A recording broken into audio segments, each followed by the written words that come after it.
My dear brothers and sisters, do you not see what is happening? Do you not feel the weight of this world pressing against your soul?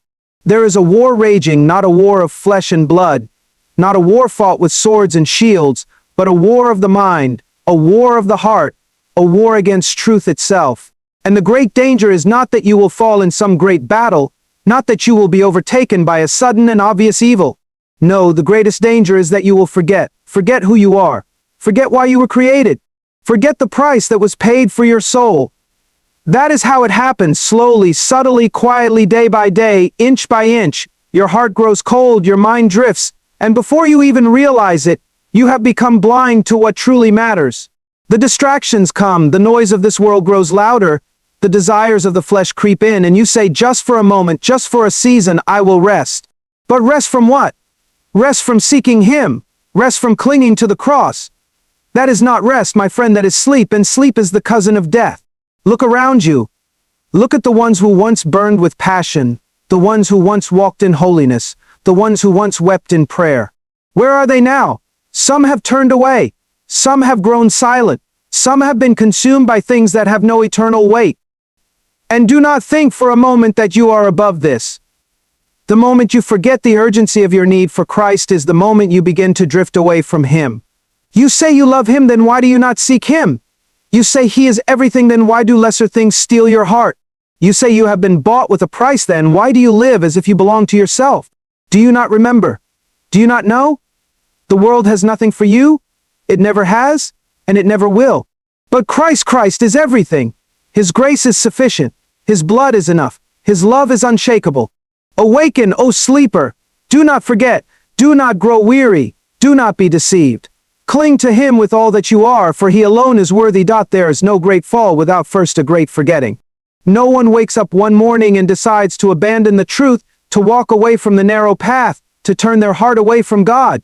No, it happens slowly, over time, in moments so small they seem insignificant, until one day they look back and realize they are far from where they once stood.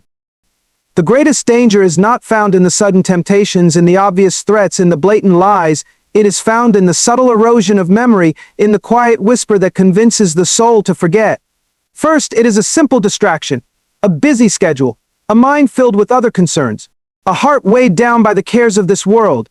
You intend to pray, but something else takes priority. You plan to seek the Lord, but the day passes and your strength is gone. It is just one missed moment, just one neglected duty, nothing to fear, nothing to be concerned about. But it is never just one moment. It is never just one day. Slowly, the habit of seeking Him fades, and what once felt urgent now feels optional. What once was your greatest joy now seems like a burden. Then comes the dulling of conviction. The things that once grieved your heart no longer trouble you.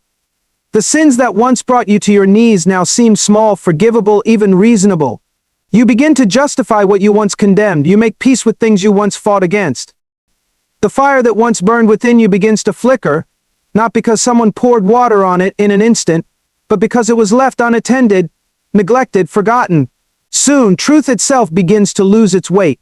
What was once clear now seems uncertain. The lines that were once sharply drawn now appear blurred. Doubt creeps in, not as an attack, but as a suggestion. Did God really say? Is it really so important? Does it really matter? And because you have not been feeding on His word, because you have not been keeping watch over your soul, you have no strength to fight. You begin to accept what you once rejected. You begin to listen to voices you once ignored.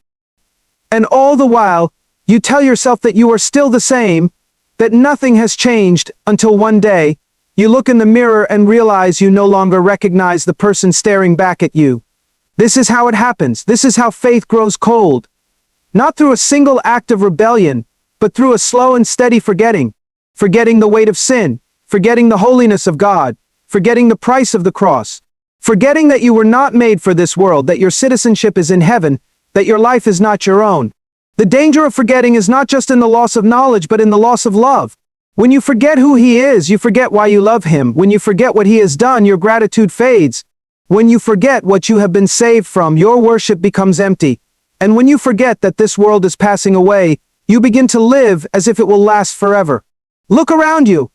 How many have fallen? How many have drifted? How many once walked in light but now stumble in darkness? It did not happen in an instant. It happened when they stopped remembering, when they let their hearts grow cold, when they allowed the weight of this world to make them forget. And it can happen to you. It can happen to any of us. Not through a single moment of weakness, but through the slow decay of forgetting. No one drifts toward holiness. No one wakes up one morning closer to God by accident. The nature of this world, the nature of our flesh, is always pulling in the opposite direction. It does not happen in a moment, in some grand act of rebellion, but in the quiet, unnoticed shifts of the heart. A small compromise here, little neglect there, and before long, what once seemed unthinkable becomes normal. At first it is barely noticeable. You miss one morning of prayer, but you tell yourself it is fine, you will make up for it later. The next day, the scriptures sit unopened, but there is no alarm in your soul. A week passes, then a month, and suddenly what was once a lifeline has become a forgotten practice. It was not a conscious decision, it was simply a failure to fight against the drift. You did not run from God, you simply stopped moving toward Him. Then your heart begins to change. Where once there was hunger, now there is indifference. The fire that once burned brightly is now only a faint glow. The things of God that once stirred your soul no longer move you. The sermons that once convicted you now feel like empty words. The worship that once brought you to tears now feels routine. And because the change has been slow, you hardly even notice it.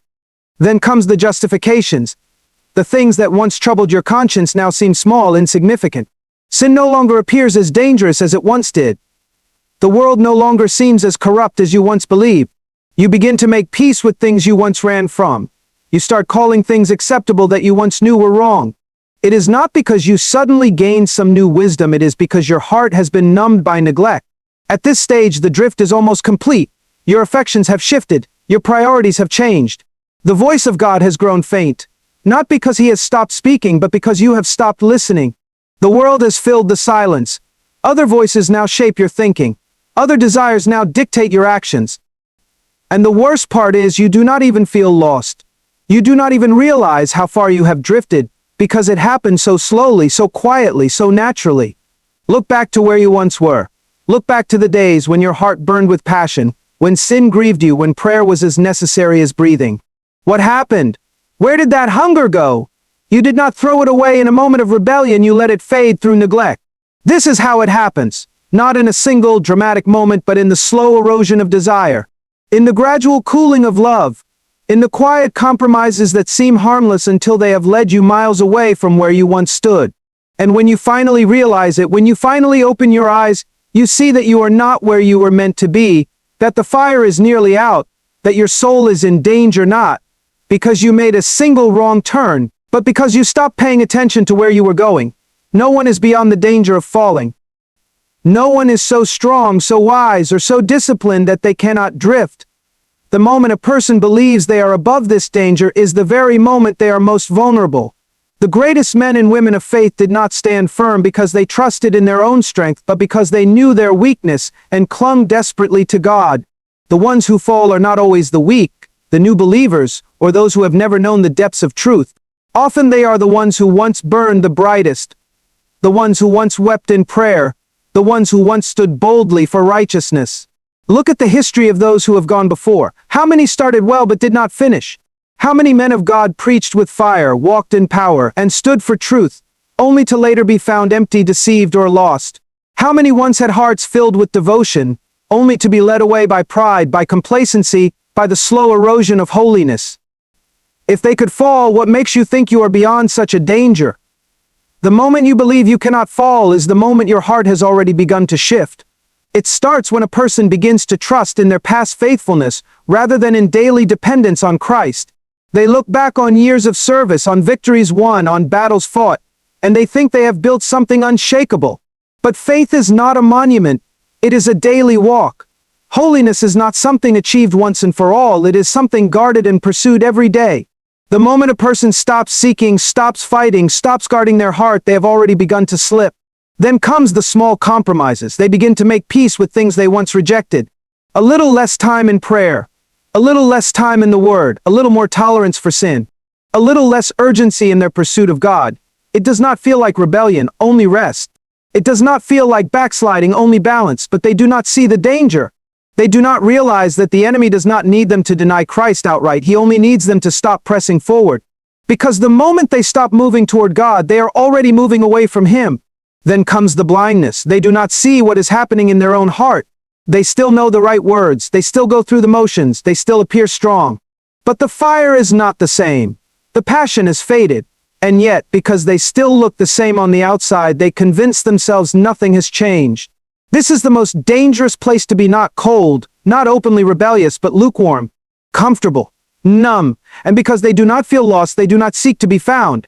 Then comes the fall. Sometimes it is sudden, a great collapse, a moment of undeniable failure. Other times it is slow, almost unnoticeable. A quiet shift that leaves them far from where they once stood. They wake up one day and realize they do not love him like they once did. They do not hunger for him like they once did. They do not even recognize the person they have become, and they wonder how they got there. But it was never one great mistake, it was 1,000 small steps, a slow drift, a quiet turning away. If this has happened to others, why would you think it cannot happen to you?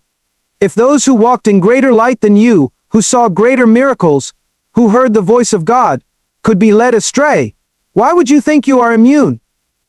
The only ones who stand are those who know they can fall. The only ones who finish the race are those who run with fear and trembling, who hold on to Christ not with arrogance but with desperate dependence. The moment you believe you are safe in your own strength is the moment you are already in danger. The world promises much but delivers nothing. It speaks of freedom but leads to bondage. It offers pleasure but brings sorrow. It presents itself as something solid, something lasting, something worth living for, but in the end it crumbles like dust in the hands of those who trust in it. And yet so many chase after it. So many build their lives upon its empty promises. So many live as if this world is all that matters, as if there is no eternity, no greater purpose, no higher calling. At first it seems harmless.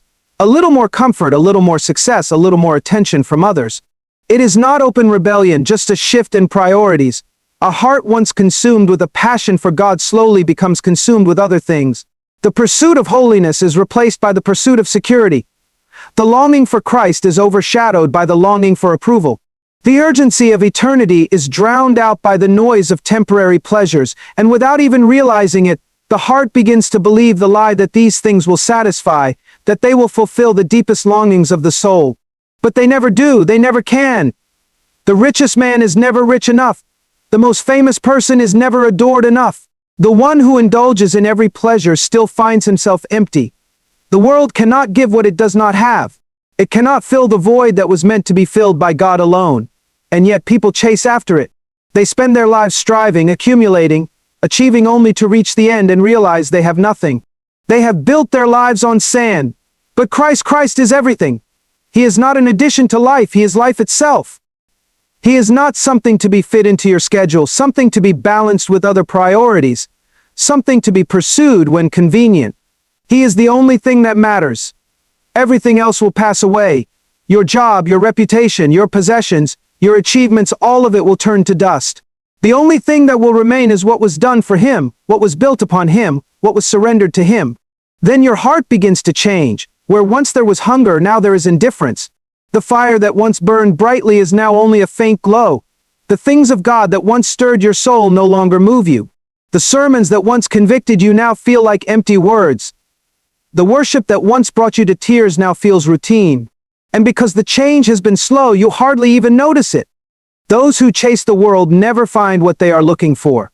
But those who seek Christ find more than they could ever imagine.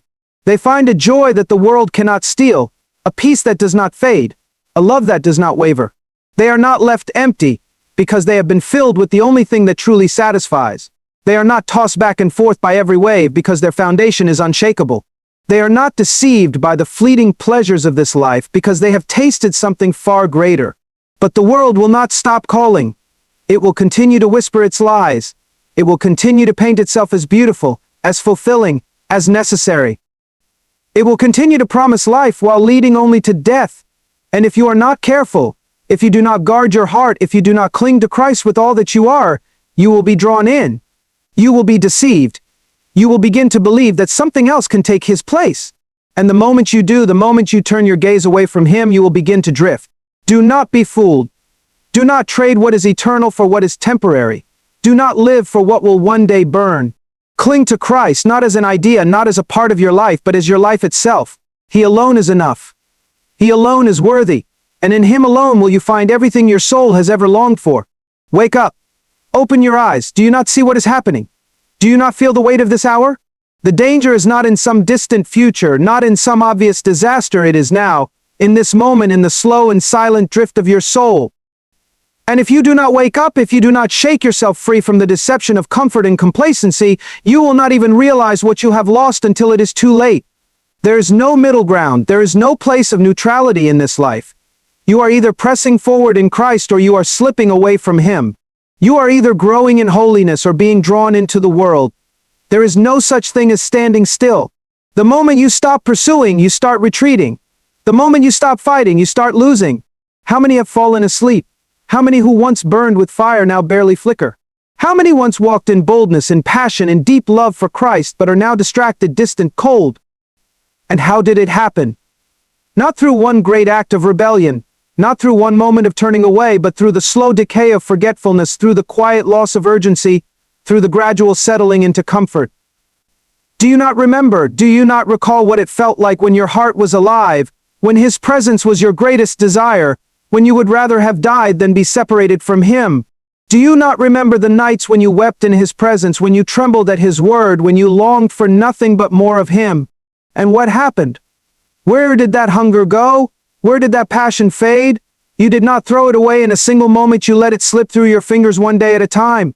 The world has nothing for you. Nothing. It cannot satisfy. It cannot give you what your soul longs for. It can only numb you, distract you, pull you away from the one who is life itself. And yet so many trade Him for what will never last. So many lose themselves chasing after what will never satisfy.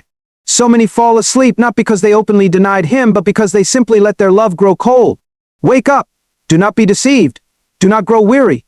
The time is short. The days are dark. The enemy does not need to destroy you if he can simply lull you to sleep. He does not need to make you hate Christ. He only needs to make you forget your need for Him. And if you do not wake up, if you do not shake off the distractions, if you do not fight with all that you are to remain in Him, you will find yourself further from Him than you ever imagined. Run back to Him. Do not hesitate. Do not make excuses. Do not wait for a better time. Now, this moment, fall on your knees. Cry out for mercy. Ask Him to awaken your heart again, to set your soul on fire again, to give you a love for Him that no temptation can steal, no distraction can dim, no trial can shake. And then fight. Fight every day to stay near to Him. Fight against complacency. Fight against the pull of this world. Fight against the lie that there is time to waste. You cannot afford to sleep. You cannot afford to drift. You cannot afford to lose what is most precious for the sake of what is passing away. Wake up and hold on to Him with everything you have, for He alone is life. The time is short. The world is fading, and your soul, your eternal soul, stands in the balance. Do not be deceived. Do not think for a moment that you can walk this life half-heartedly, that you can love Him casually, that you can drift and somehow remain close to Him. No one stumbles into holiness. No one drifts toward Christ. You will either fight for Him with everything in you, or you will be pulled away from Him by the weight of this world. So wake up. Remember who you are. Remember the price that was paid for you. Remember the weight of His glory, the depth of His love, the worth of His name. Do not grow weary. Do not grow cold. Do not let the fire in your heart fade. Run Him. Cling to Him. Live for Him with everything you have, because in the end, when everything else has passed away, He is all that will remain.